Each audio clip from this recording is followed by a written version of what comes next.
Welcome to episode 1 of Playdates. I'm Mark Maya. And I'm Brittany Maya. And we are... Boardgame Coffee. Damn straight. Playdates is a show about couples and board games. And not just two-player board games. Basically how us as a couple grew with board games in our relationship. How we host with board games. What we recommend as new couples getting into board games. Basically, if it has to do with couples, adults getting together to plan play dates around board games, you've come to the right spot if you're looking for tips. This is the show. Today's episode is about couples that aren't necessarily both on the same page. See, we've gotten a lot of letters about one-sided relationships where there's one person in the couple that is big into board games. And the other one, although not necessarily against board games, is kind of like standoffish. They don't really know where they stand. The love isn't there as much as it is with the other half, right? So we wanted to cover that because our relationship started very much like that. Brittany was aware of board games. She knew there was more to board games than Monopoly, but she wasn't... I played smaller games and... She wasn't like hardcore, games. Like planning board game Not nights. Like I am now. Right? But I was. I'd have board game nights every Thursday. So once we started dating, I decided to introduce Brittany to a board game. But the question was, what is the right board game to introduce your partner to this hobby that we love? Because you don't want to introduce them to something that's too much, right? Too over the top, too hard, too much to learn, too much to take in. Too much competitiveness. Yeah, you don't do that either. Because if it's too hard to learn, you're going to scare them off, right? And if it's a competitive game, then you don't know yet how, or you might not know yet, how your other half deals with losing, right? Because they could potentially lose. Everybody likes winning, but not everybody's a good loser.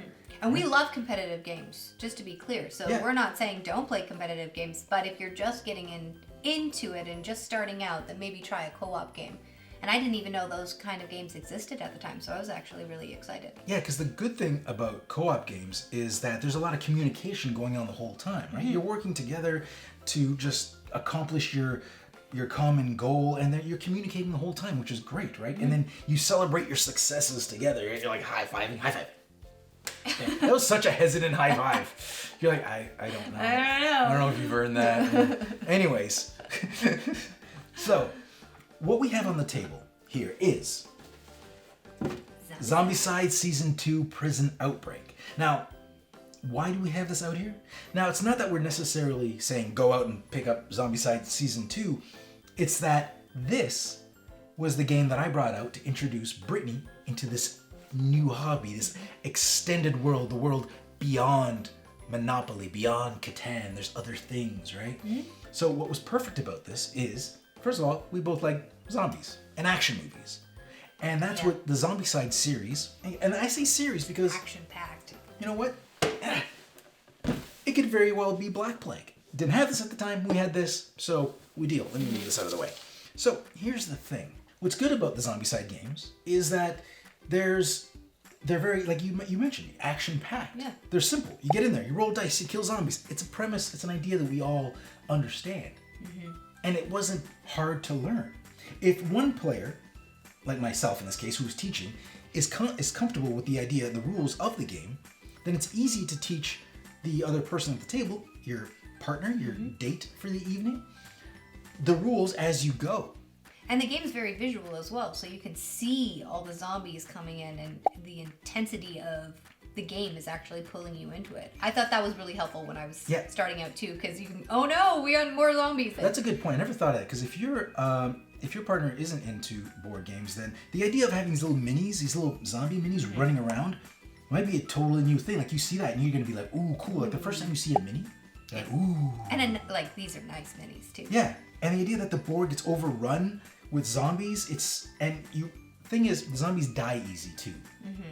So you always feel like there's a little bit of reward. It's cool getting, customizing your characters. You're gonna feel cool about upgrading, and then you can trade. So you're building up a character, and it feels cool to build up that character, right? You feel strong, and like you said, you get sucked into this world. It works out great. Yeah, and I think that the different themes also really pull you in as well. So, for instance, like Zombicide Black Plague really calls to me because I like medieval fantasy, kind of magical environments, and this one was good too. Like I enjoyed this as well, but I felt like that theme pulled me in. And I think we don't have Space Invaders. Oh no, that's Space Invaders. Sorry. Zombicide Invaders. Zombicide Invaders. I'm bad. So Zombicide Invaders is the sci-fi. Well, we have it. We don't have it here. Yeah. It's currently buried.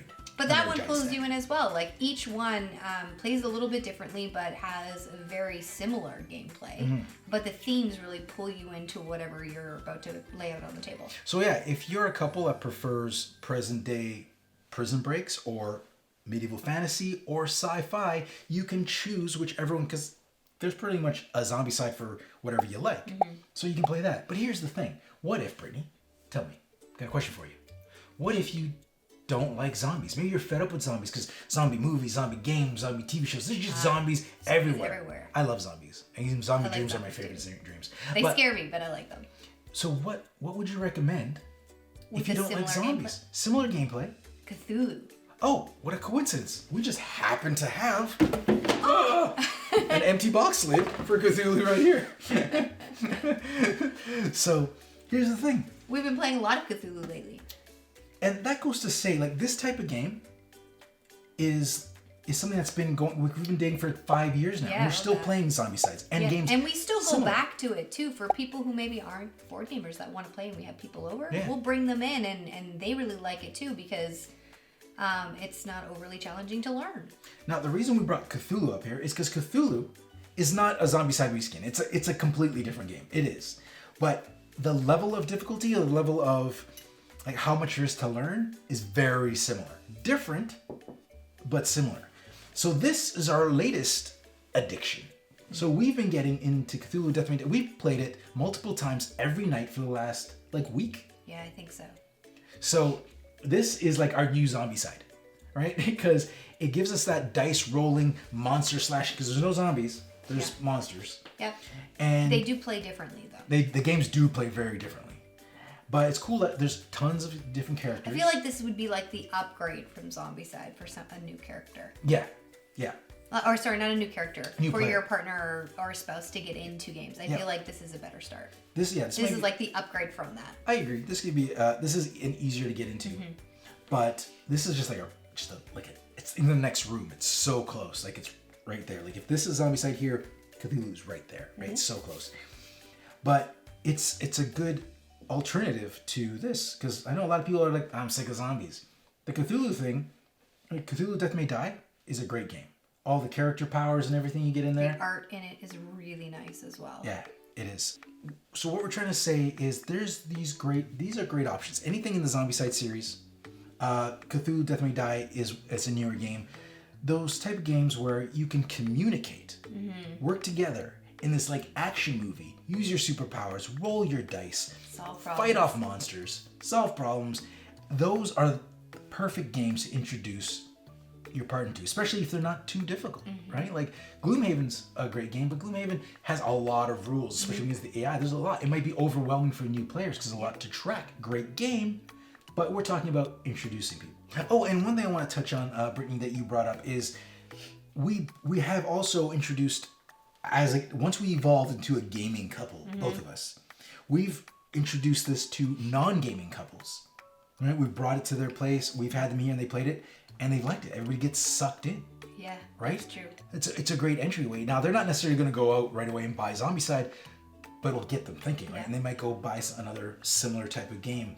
I found they were more open to play another type of game with us after they played Zombicide. Yes, they did. It totally... It made them interested in board games in a new way. And here's the way. Here's a little selfish bonus to that. It's because now when they visit you, you have more people to play with.